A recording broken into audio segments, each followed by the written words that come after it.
नमस्कार। हिंदी की पाठशाला यूट्यूब चैनल में आपका स्वागत है। हिंदी की पाठशाला में आज हम लेकर के आए हैं हिंदी साहित्य के इतिहास ग्रंथ एवं आदि हिंदी साहित्य के आदि इतिहासकार का चौथा खंड। पिछले वीडियोज में आपको पसंद आ रहे हैं, उनके कंटेंट आपके ज्ञान का वर्धन कर रहे हैं। यह जानकर और ये देख करके मुझे अति प्रसन्नता हो रही है। ऐसे ही अपना स्नेह और प्यार बनाए रखिएगा और वीडियो को शेयर, लाइक और सब्सक्राइब करते रहिएगा।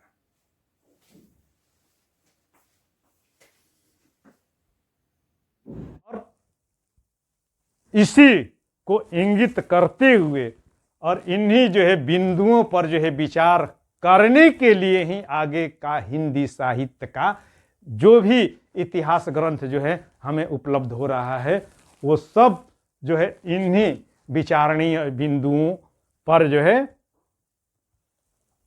अपना इतिहास ग्रंथ लिखे हैं। और इसमें और इनके बाद पहला नाम आता है रामचंद्र शुक्ल के ही परबल हितैषी शुभेच्छु श्याम सुंदर दास का नाम आता है। और श्याम सुंदर दास ने भाषा और साहित्य लिखा। मूल रूप से ये 1930 में इसका प्रकाशन हुआ, रामचंद्र शुक्ल के इतिहास के प्रकाशन के बाद में। और जिसमें भाषा का अनुपात 3 अनुपात है और साहित्य का अनुपात 1 है। इस प्रकार यह ग्रंथ ऐतिहासिक ग्रंथ नहीं हो पाया। उसके बाद रमाशंकर शुक्ल रसाल ने हिंदी साहित्य का इतिहास लिखा। रमाशंकर शुक्ल रसाल, और इन्होंने नए ढंग से शुक्ल जी की मान्यताओं के आधार पर, काल के आधार पर भी इन्होंने वर्णन किया, मगर साथ ही साथ प्रवृत्ति का भी प्रवृत्ति के आधार पर भी नामकरण करने का प्रयास किया, मगर ये माखौल के पात्र बन गए, क्योंकि इनका वर्गीकरण में अनेक असंगतियां थी।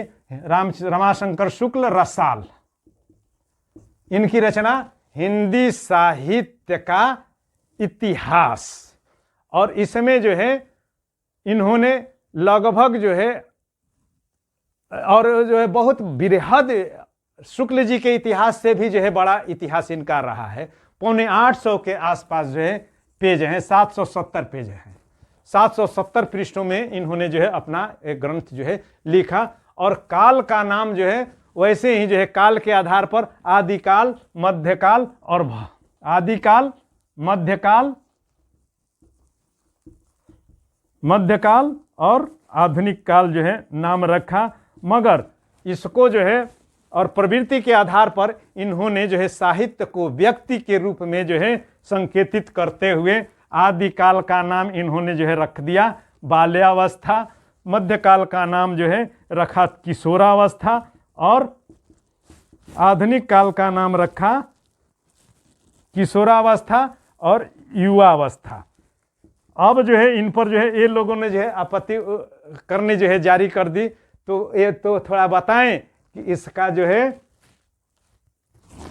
वृद्धावस्था और मरणावस्था कब आएगी। ये 1930 में यह 1931 में यह प्रकाशित हुआ।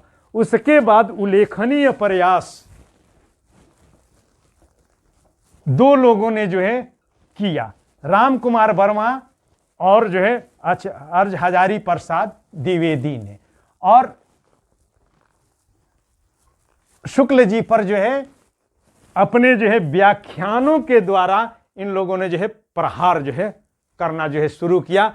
और उन प्रहारों के निदान स्वरूप रामचंद्र शुक्ल ने हिंदी साहित्य का जो इतिहास था उसका 1940 में दोबारा प्रकाशित करवाया था। दूसरा संस्करण निकला था हिंदी साहित्य का इतिहास का।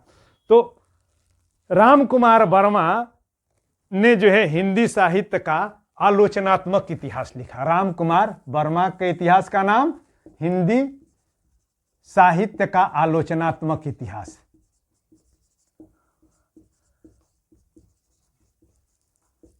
और इन्होंने भी जो है रामचंद्र शुक्ल की जो है मान्यताओं को जो है लगभग मान ही लिया, मगर इसमें जो है उन्होंने जो है नयापन ये देने का प्रयास किया कि आदि काल का नाम इन्होंने जो है संधि और चारण काल रखा, संधि और चारण काल। और रामचंद्र शुक्ल से जो है थोड़ा आगे जो है बढ़ करके संधि काल का समय 700 से जो है 1000 ईस्वी के बीच में रखते हैं। और उसके बाद जो है रामचंद्र शुक्ल के साथ ही जो है ये आ जाते हैं चारण काल, यानी कि आदि काल, जिसको जो है शुक्ल जी वीरगाथा काल भी कहते हैं, उसका नाम ये जो है चारण काल रखते हैं। और ये संभवतः ग्रियर्सन से जो है प्रभावित होकर के, तो 1000 से लेकर के आगे जो है 1400 तक जो है 1400 तक के काल को ये चारण काल कहते हैं। इनके इतिहास की जो है खास करके जो है यही विशेषता है।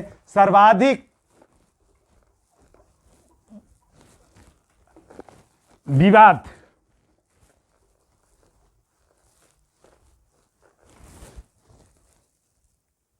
को जो है संवाद और विवाद का जो है विषय बनाया हजारी प्रसाद द्विवेदी ने। और वह भी जो है पूरे जोश खरोश के साथ, और जोश खरोश इसलिए कि वे जो सीले युवा थे ही, और जो युवाओं के संदर्भ में यह बात जो है खास करके जो है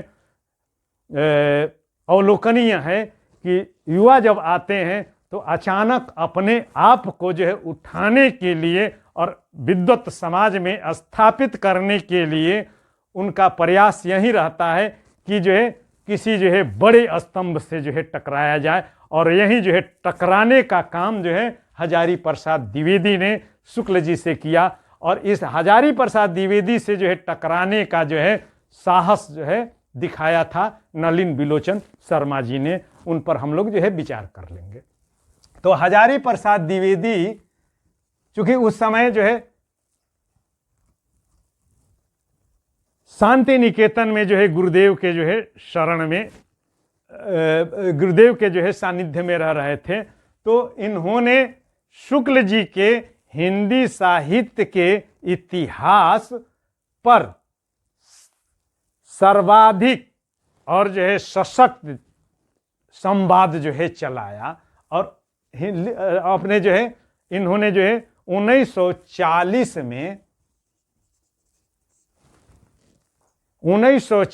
में इन्होंने हिंदी साहित्य की भूमिका शीर्षक से अपनी जो है रचना जो है प्रकाशित करवाई। यद्यपि यह कोई जो है हिंदी साहित्य की भूमिका, यद्यपि यह जो है इतिहास ग्रंथ या पुस्तक लिखने के लिए यह लिखा नहीं गया था, वरन उनके द्वारा तैयार किए गए नोट्स का, व्याख्यानों के लिखित रूप का जो है यह जो है एक संकलन है।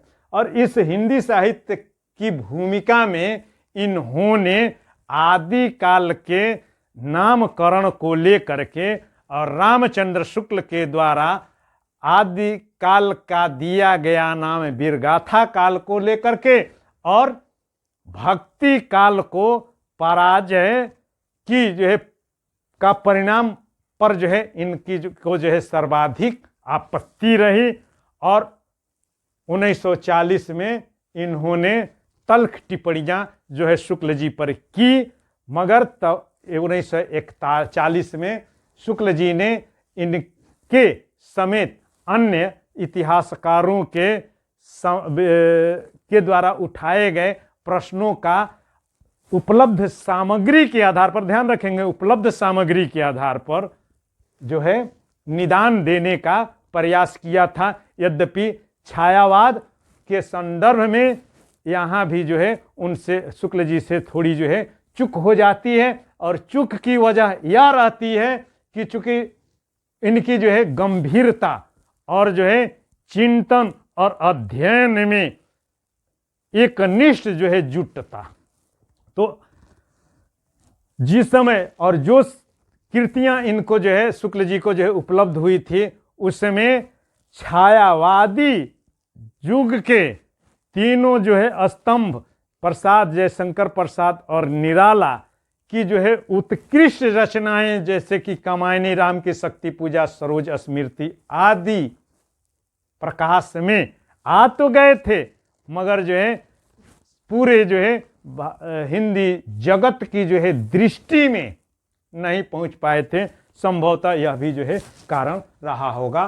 तो उसके बाद जब द्वितीय संस्करण जब प्रकाशित हो जाता है और शुक्ल जी इनका के नाथ और सिद्ध साहित्यकारों को जो है साहित्य की सीमा से जो है बाहर रखने के आरोप का जब जवाब दे देते हैं, हिंदी साहित्य का इतिहास में आदिकाल के आरंभ में ही एक जो है अध्याय देकर, देश भाषा का अध्याय, कि जो है संतों को इसलिए यहाँ पर जो है इस ग्रंथ में जो है सम्मिलित करना पड़ रहा है, जिससे कि भारत में मध्यकाल में भक्ति काल में जो संतों की जो है वाणियाँ हमें जो है भक्ति से जो है ओतप्रोत करती है, उनका उत्स या उसका जो है उद्भव मात्र दिखाने के लिए जो है इन संत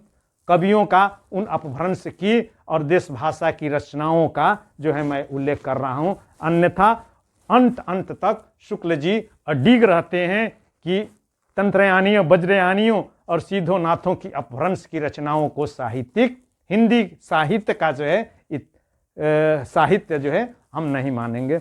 और 1950 में हजारी प्रसाद द्विवेदी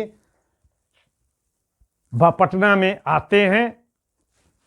51 में पटना में राष्ट्रभाषा परिषद में के आमंत्रण पर व्याख्यान देने के लिए आते हैं और रचना करते हैं हिंदी साहित्य का आदिकाल। उसमें जो व्याख्यान देते हैं उसका जो है प्रकाशन होता है हिंदी साहित्य का आदिकाल। और आदि दूसरा जो 52 में आता है, 1952 में आदिकाल की भूमिका, हिंदी साहित्य उद्भव और विकास, हिंदी साहित्य उद्भव और विकास, हिंदी साहित्य उद्भव और विकास का जो है हिंदी साहित्य उद्भव और विकास, इनको सिर्फ जो है उद्भव एवं विकास।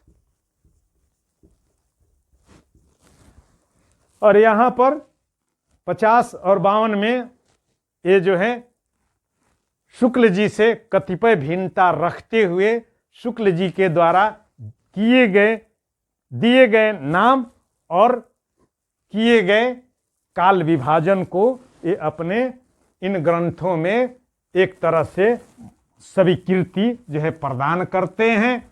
और इनके बाद महत्वपूर्ण जो है साहित्यकारों साहित्य इतिहासकारों में राहुल सांकृत्यायन का नाम आता है। और राहुल सांकृत्यायन ने 1945 में हिंदी काव्यधारा नामक जो है अपने निबंधों का जो है संकलित संग्रह जो है प्रस्तुत किया। उनके बाद नलिन बिलोचन शर्मा जी का नाम आता है, जिनका उल्लेख किया गया। तो नलिन बिलोचन शर्मा भी जो है युवावस्था में दोनों लोगों से जो है टकराने का जो है प्रयास किए, रामचंद्र शुक्ल के साथ भी और हजारी प्रसाद द्विवेदी के साथ भी। चूँकि उस समय जब हजारी प्रसाद द्विवेदी जब पटना के जो है राष्ट्रभाषा परिषद में व्याख्यान के लिए आए थे, तो नलिन जी राष्ट्रभाषा परिषद में जो है सचिव के पद पर जो है कार्यरत थे और साथ ही साथ पटना विश्वविद्यालय के हिंदी विभाग के विभागाध्यक्ष भी थे। और तब इन्होंने अपने, और इनमें भी जो है नया नया जोश तो था ही, लगभग 35-36 वर्ष के थे, और इन्होंने साहित्य का इतिहास दर्शन विषय पर जो है शोध ग्रंथ जो है प्रकाशित किया, शोध ग्रंथ जो है लिखा था। उसी को जो है प्रकाशित करवा करके उसका जो है संशोधित जो है और परिवर्तित जो है संस्करण निकाल करके रामचंद्र शुक्ल और हजारी प्रसाद से जो है टकराने का जो है प्रयास किया और साहित्य को विधेयवादी जो है दृष्टि से जो है देखने का जो है प्रयास किया, मगर जो है चश्मा इन्होंने जो है रखा विदेशी। या इनके साथ जो इनके साहित्य का इतिहास दर्शन की जो है सबसे बड़ी कमी है। साहित्य का इतिहास दर्शन, साहित्य का इतिहास दर्शन 1960 में इसको लेकर के जो है बहुत सारी जो है आपत्तियां आई, मगर हमने तो जो है आपत्ति जो है कर दी कि इन्होंने जो है विदेशी नजरिए से जो है देखा, मगर और वैसे आरोप इन पर जो है आए, मगर जो है हिंदी साहित्य का यह जो है दुर्भाग्य कि जब तक जो है ये आरोपों का जवाब देते ऊपर वाले ने इनका जो है हिसाब किताब कर दिया, यानी कि ये इनका जो है देहावसान हो गया। और जो प्रश्न इन्होंने साहित्यिकों के बीच छोड़ा था या छेड़ा था, उसके छेड़ने के बाद उधर से जो है वाद विवाद नहीं हो पाया। फलतः साहित्य का इतिहास दर्शन का जो है पुनः संशोधित और जो है युग के इतिहासकारों की मनोभावनाओं का दिग्दर्शन यह साहित्य का इतिहास दर्शन नहीं करा पाया। यह जो है दुर्भाग्य की बात। उसके बाद जो है 1965 में गणपति चंद्रगुप्त का जो है इतिहास आता है और उन्होंने हिंदी साहित्य का वैज्ञानिक इतिहास जो है लिखा, यानी कि विज्ञान की कसौटी पर इन्होंने जो है अपने ग्रंथ को प्रकाशित करने का प्रयास किया। उसके बाद का जो है सर्वाधिक जो है लोकप्रिय इतिहास ग्रंथ जो है विश्वनाथ त्रिपाठी का जो है 1985 में आया, जिसका प्रकाशन NCERT ने जो है करवाया था। और वहीं जो है हिंदी साहित्य का इतिहास आगे चल करके 2007 में हिंदी साहित्य का सरल इतिहास के रूप में प्रकाशित हुआ। और उल्लेखनीय जो है प्रयासों में डॉक्टर नगेंद्र का है हिंदी साहित्य का इतिहास है, जो संकलित और संपादित है। वैसे रामचंद्र शुक्ल के वे जो है समर्थक भी हैं, और जहां शुक्ल जी ने में जो कमियां रही या जिन कमियों पर लोगों ने जो है प्रश्न चिन्ह जो है खड़ा किया रीति काल को लेकर के, उनके साधारणीकरण को लेकर के, तो उनका जो है उन्होंने जो है उचित जो है उत्तर दे करके आलोचकों को निरुत्तर करने का प्रयास किया। रीति काल की जो है भूमिका नामक जो है ग्रंथ के माध्यम से। उसके बाद आते हैं रामस्वरूप चतुर्वेदी जी। रामस्वरूप चतुर्वेदी जी कतिपय परिवर्तनों के साथ रामचंद्र शुक्ल के हिंदी साहित्य के इतिहास और में नामकरण और उनके काल विभाजन को स्वीकार कर लेते हैं। साथ ही साथ वे रामचंद्र शुक्ल की इस अवधारणा को कि साहित्य जनता की चित्तवृत्तियों का संचित प्रतिबिंब होता है, उसको ये जो है पुष्ट करते हैं और अपने इतिहास का नाम रखते हैं हिंदी साहित्य और संवेदना का विकास। यानी कि साहित्य के साथ संवेदना को भी ये जोड़ते हैं एवं संवेदना का विकास। इसके बाद जो है इन समादरणीय जो है कीर्ति जो है आती है नामवर सिंह की, और उन्होंने प्रगतिशील ढंग से और प्रगतिवादी मार्क्सवादी विचारों की कसौटी पर या तुला पर रामचंद्र शुक्ल को कसते हुए उन्होंने आधुनिक साहित्य की प्रवृत्तियां नामक ग्रंथ 1987 में नामवर सिंह आधुनिक साहित्य की प्रवृत्तियों का जो है लेखन और प्रकाशन जो है करवाया। और सबसे जो है बड़ा काम हिंदी साहित्य के इतिहास को लेकर के नागरी परिचारणी सभा काशी ने जो है करवाया। और अपने देश के प्रथम राष्ट्रपति राजेंद्र प्रसाद के जो है विशेष प्रयास से 16 खंडों में हिंदी साहित्य का बृहद इतिहास जो है प्रकाशित जो है करवाया गया। और उसमें जो है विशेष तौर पर जो है 1960 तक की जो है घटनाओं का ही जो है और की रचनाओं का ही उल्लेख हो पाया है। यद्यपि यह जो है 16 खंडों में जो है प्रकाशित हुआ हिंदी साहित्य का बृहद इतिहास। हिंदी साहित्य का बृहद इतिहास, साहित्य का बृहद इतिहास 16 खंड में। और इसमें आदि से लेकर के 1960 तक की जो है घटनाओं की रचनाओं का जो है उल्लेख है। 60 के बाद यह जो है ग्रंथ जो है अवाक है। और यह इसका प्रकाशन जो है अलग अलग जो है खंडों में 1957 से जो है आरंभ हुआ और 1987 में जाकर के इसके 16 भाग जो है प्रकाशित हो पाए। बावजूद इसको यह जो है एक तरह से हिंदी साहित्य का इतिहास के लिए सफेद हाथी ही जो है सिद्ध हुआ।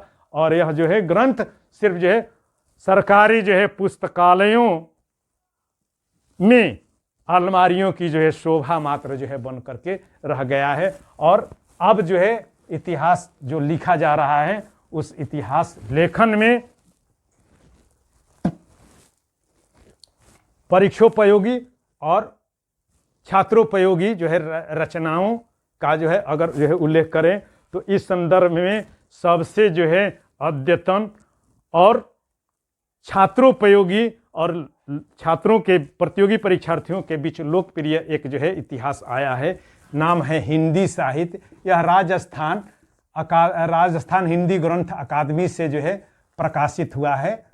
राजस्थान हिंदी ग्रंथ अकादमी से 2015 में इसका जो है प्रकाशन हुआ है। और इसके लेखक हैं डॉक्टर विवेक शंकर। तो डॉक्टर विवेक शंकर का हिंदी साहित्य भी जो है एक उत्तम और अच्छी जो है छात्रोपयोगी और परीक्षोपयोगी कृति बन पड़ी है। तो यही जो है मुख्य रूप से जो है हिंदी साहित्य के इतिहास की जो है यह यात्रा रही है। अब इस यह यात्रा में चूंकि अन्य का भी योगदान रहा है, चूंकि अट्टालिका तब भी खड़ी होती है जबकि उसकी जो है नींव में जो है ईंट और पत्थर जो है दिए जाते हैं। और वे ईंट और पत्थर जो है अगर मजबूत हों तो अट्टालिका भी जो है मजबूत होगी और होती है। तो हिंदी साहित्य का इतिहास का जो है कि जो है भव्य अट्टालिका को जो है तैयार करने में जिन महानुभावों का, जिन आदरणीय पूज्य साहित्यिक नेताओं का योगदान रहा है, उनका भी जो है उल्लेख कर लेना मुझे उचित लग रहा है। और उसमें जो है पहला नाम आता है गोकुलनाथ का। गोकुलनाथ ये जो है पुष्टि मार्ग में दीक्षित और जो है अति उत्साहित संत हैं, भक्त हैं, कृष्ण भक्त हैं। परंपरा से इनको यह जो है विरासत से यह भक्ति मिली है। इनके पिताजी अष्टछाप के संस्थापक विठलनाथ, और विठलनाथ के बारे में जान नहीं रहे हैं कि वे जो है वल्लभाचार्य के जो है पुत्र थे। तो इन्होंने 1565 में 84 वैष्णवों की वार्ता और 252 वैष्णवों की वार्ता का जो है संकलन किया। और इनसे प्रेरणा ग्रहण की है सर जॉर्ज ग्रियर्सन ने भी, शिवसी सेंगर और उसके बाद के अन्य हिंदी साहित्य के इतिहासकारों ने। और गोकुलनाथ के बाद नाम आता है नाभादास का। और नाभादास ने ये अगर जो है कृष्ण भक्तों की जो है कि कवि नामावली उनकी रचनाओं के साथ जो है प्रकाशित करते हैं। तो नाभादास ने जो है भक्तमाल की जो है रचना की, और उस भक्तमाल में इन्होंने जो है 108 राम भक्त कवियों का उनकी जो है रचनाओं के साथ वर्णन किया है अपने 356 छप्पय पदों में, 356 छप्पय पदों में, जिसमें 200 के आसपास के जो है कवियों का काव्यमय जो उल्लेख है। इनके बाद जो है महत्वपूर्ण जो है नाम आता है भिखारी दास का, और भिखारी दास ने काव्य निर्णय की रचना की, काव्य निर्णय। और काव्य निर्णय में इन्होंने विशेष करके रीतिकालीन कवियों का जो है जीवन वृत्त और उनकी रचनाओं को जो है स्थान दिया है। इनके बाद कृष्णानंद व्यास का जो है नाम आता है। कृष्णानंद व्यास ये जयपुर में जो है के राज दरबार में एक चारण कवि थे, और इन्होंने राग कल्पद्रुम की जो है रचना की। और राग कल्पद्रुम, और चर्चा हो चुकी है कि राग कल्पद्रुम से शिव सिंह सेंगर और सर जॉर्ज ग्रियर्सन ने जो है पर्याप्त जो है मदद ली थी। उसके बाद एक और जो है महत्वपूर्ण कृति है कालिदास हजारा। कालिदास हजारा की रचना कालिदास त्रिपाठी ने जो है की, और इसमें जो है इन्होंने 1000 कवियों के जो है पदों को संकलित तिथि क्रम के अनुसार जो है करने का जो है प्रयास किया था। उसके बाद एक और नाम आता है तुलसी का। ये तुलसी जो है वे तुलसी नहीं, रामचरितमानस के रचनाकार तुलसी नहीं, बल्कि ये जो है तुलसी इनका नाम ही था। और इन्होंने जो है भक्त कवि माला की जो है रचना की थी। भक्त कवि माला यानी कि भक्तों को जो है भक्त कवियों की जो है एक तरह से जो है माला को जो है पिरोने का जो है प्रयास किया था। तो और इन लोगों से जो है पर्याप्त मदद मिली क्या, ये लोग जो है हिंदी साहित्य के इतिहास की जो है ये नींव के जो है पत्थर हैं, और मजबूत पत्थर हैं, और जो है बड़े सॉलिड पत्थर हैं, जिन पर आगे चल करके गारसा दत्तासी ने, ग्रियर्सन ने, शिव सिंह सेंगर ने, रामचंद्र शुक्ल ने और मिश्र बंधुओं ने हिंदी साहित्य के इतिहास का जो है भव्य महल तैयार किया है। मूल रूप से हिंदी भाषा में रचित साहित्य की यही रूपरेखा है। तो इस भांति इसमें जो है प्रश्न जो है कि हिंदी साहित्य के इतिहास की जो है विकास क्रम को जो है दर्शाएं, या अलग अलग जो है टिप्पणियों के रूप में, छोटे या जो है लघु उत्तरीय में कि रामचंद्र शुक्ल के इतिहास के बारे में, द्विवेदी जी के इतिहास के बारे में, या जो है काल के बारे में प्रश्न जो है आते हैं। और जो है एक तो जो है और ऑब्जेक्टिव के तौर पर कि हिंदी साहित्य का आदि इतिहासकार या पहला इतिहासकार कौन है, तो उत्तर होता है गारसा दत्तासी। मगर वहीं जब प्रश्न इस तरीके से पूछ दिया जाए कि हिंदी भाषा में लिखा जाने वाला पहला इतिहास ग्रंथ कौन है, तो उसका जो है उत्तर होता है शिव सिंह सरोज। और हिंदी भाषा का प्रयोग करते हुए इतिहास लिखने वाले जो है प्रथम इतिहासकार हैं शिव सिंह सेंगर हैं। अब जो है काल विभाजन करने वाला पहला इतिहासकार या कौन है, तो सर जॉर्ज ग्रियर्सन है। और काल विभाजन युक्त पहला इतिहास कौन है, तो the modern vernacular literature of Hindustan है। और पहला भारतीय जिसने भारतीय हिंदी भाषा में हिंदी साहित्य का इतिहास लिखा, वह उस इतिहास का नाम क्या है, तो मिश्र बंधु विनोद या हिंदी साहित्य का इतिहास एवं कवि कीर्तन, जिसके लेखक मिश्र बंधु हैं। तो और उसके बाद प्रथम जो है विधेयवादी जो है इतिहासकार, तो आचार्य, और वैज्ञानिक कसौटी पर कस करके जो है इतिहास लिखने वाले इतिहासकार वे जो है रामचंद्र शुक्ल हैं। अध्ययन के आलोक में हम लोग कह सकते हैं कि रामचंद्र शुक्ल का हिंदी साहित्य का इतिहास हिंदी साहित्य के इतिहास का प्रस्थान बिंदु है, मील का वह पत्थर है जिसके पहले हिंदी साहित्य का जो इतिहास ग्रंथ लिखा गया उसमें अनेकशः असंगतियां थी। उन समस्त असंगतियों को रामचंद्र शुक्ल ने अपने हिंदी साहित्य के इतिहास में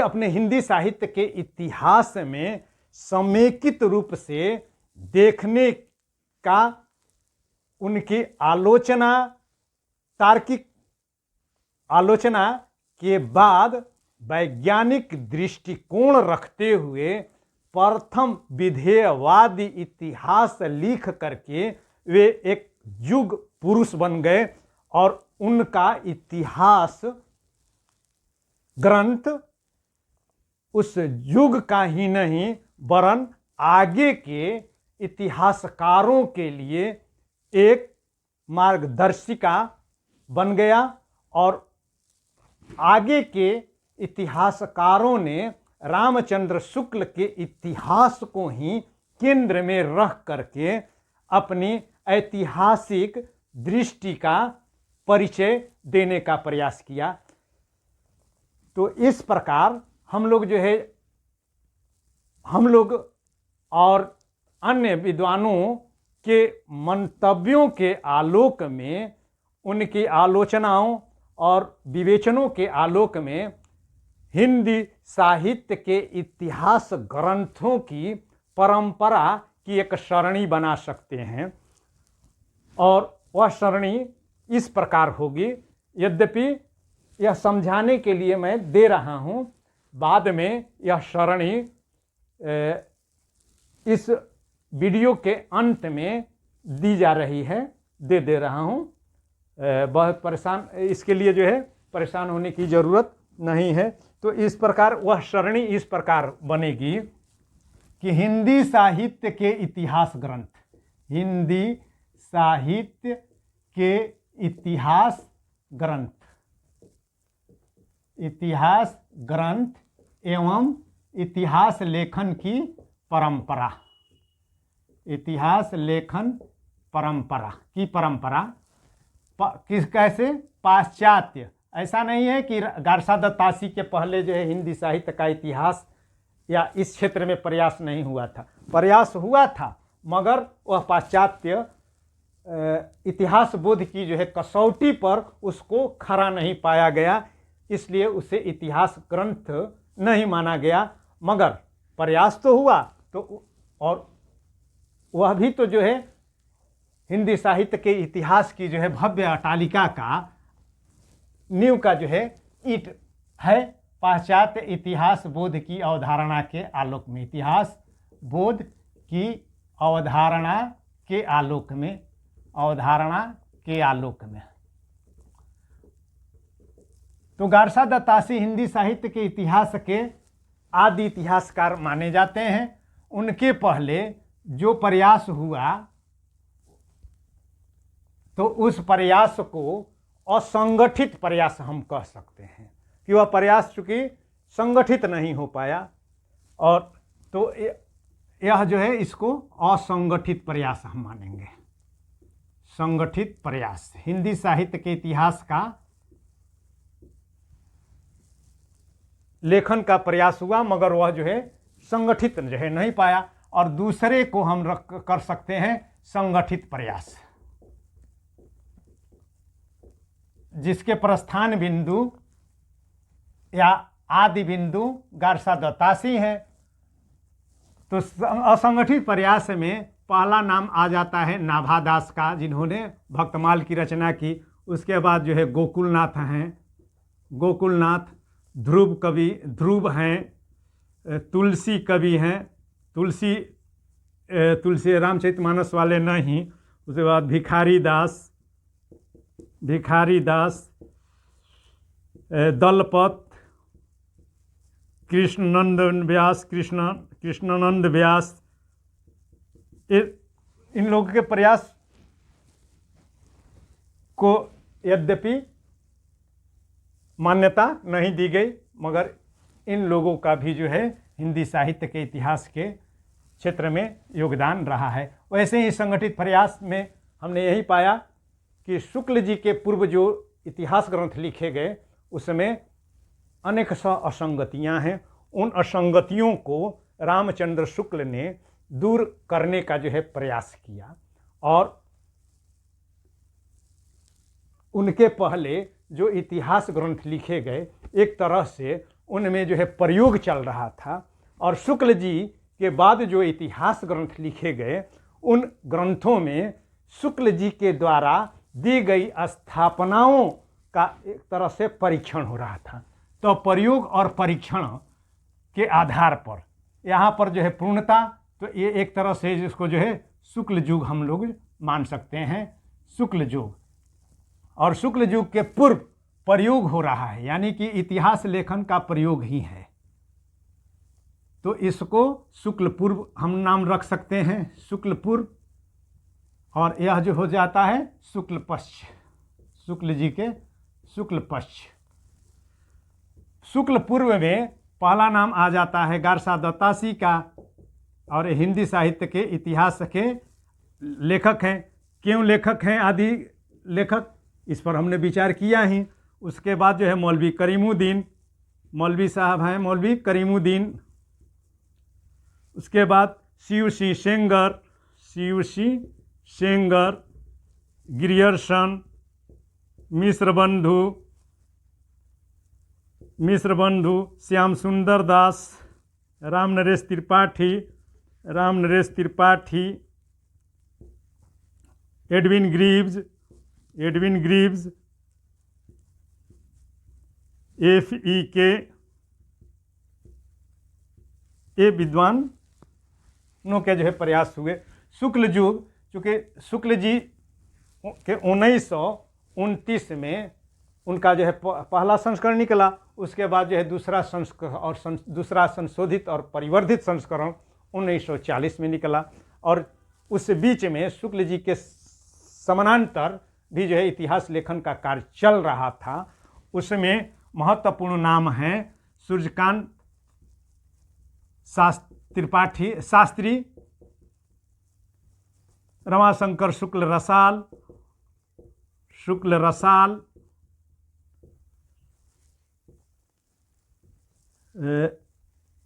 राम कुमार वर्मा, नंदुलारे वाजपेयी, इंद्रनाथ मदान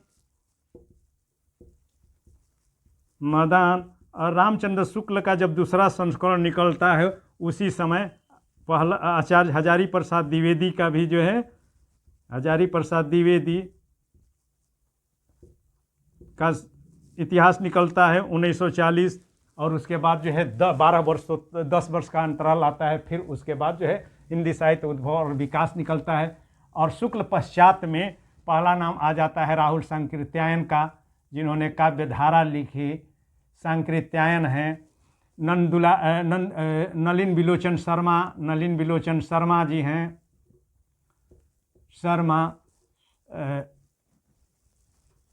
गणपति चंद्र गुप्त,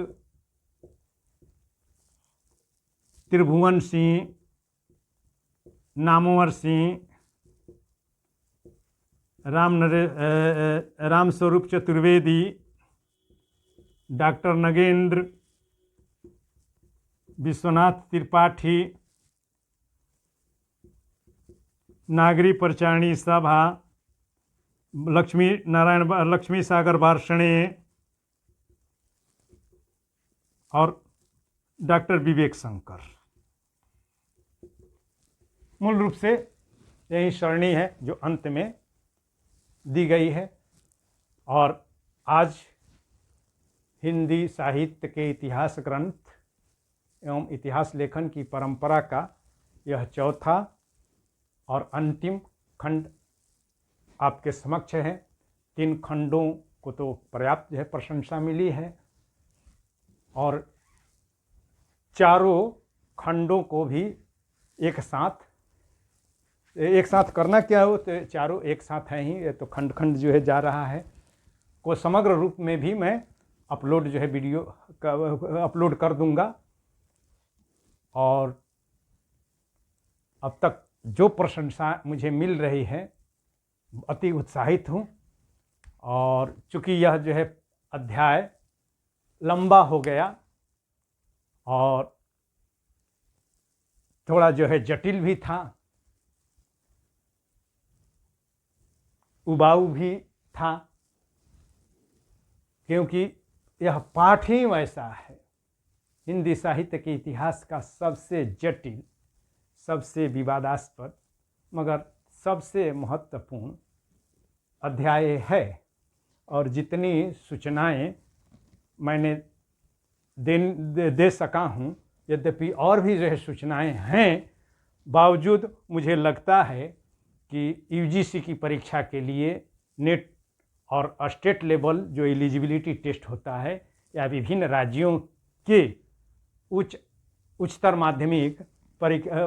माध्यमिक कक्षाओं के लिए सहायक व्याख्याता या जो है हिंदी शिक्षकों की नियुक्ति के लिए जो प्रतियोगी परीक्षाएं आयोजित की जाती है, मुझे लगता है कि जितनी जो है सूचनाएं मैं इसमें दिया हूँ पर्याप्त है मेरी नज़र में।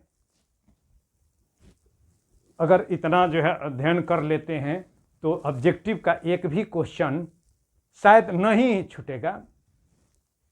तो अब कैसा लगा, इस पर अपनी क्रिया प्रतिक्रिया अवश्य ही देंगे। मेरा तो ये निवेदन होगा कि आप इसे लाइक करें, अगर नहीं लाइक करते हैं तो डिसलाइक तो अवश्य ही करें, जिससे कि मेरा मार्गदर्शन हो सके, मैं अपने में परिष्कार ला सकूं और आपके लिए उपयोगी सूचनाओं से जो है भरपूर सामग्री मैं ला सकूं। इसलिए आप मेरी कमियों को उजागर अवश्य ही कीजिए और लाइक और सब्सक्राइब भी कीजिए, और आपके अन्य मित्र भी इससे लाभान्वित हो सकें, इसके लिए शेयर भी कीजिए। बहुत बहुत धन्यवाद।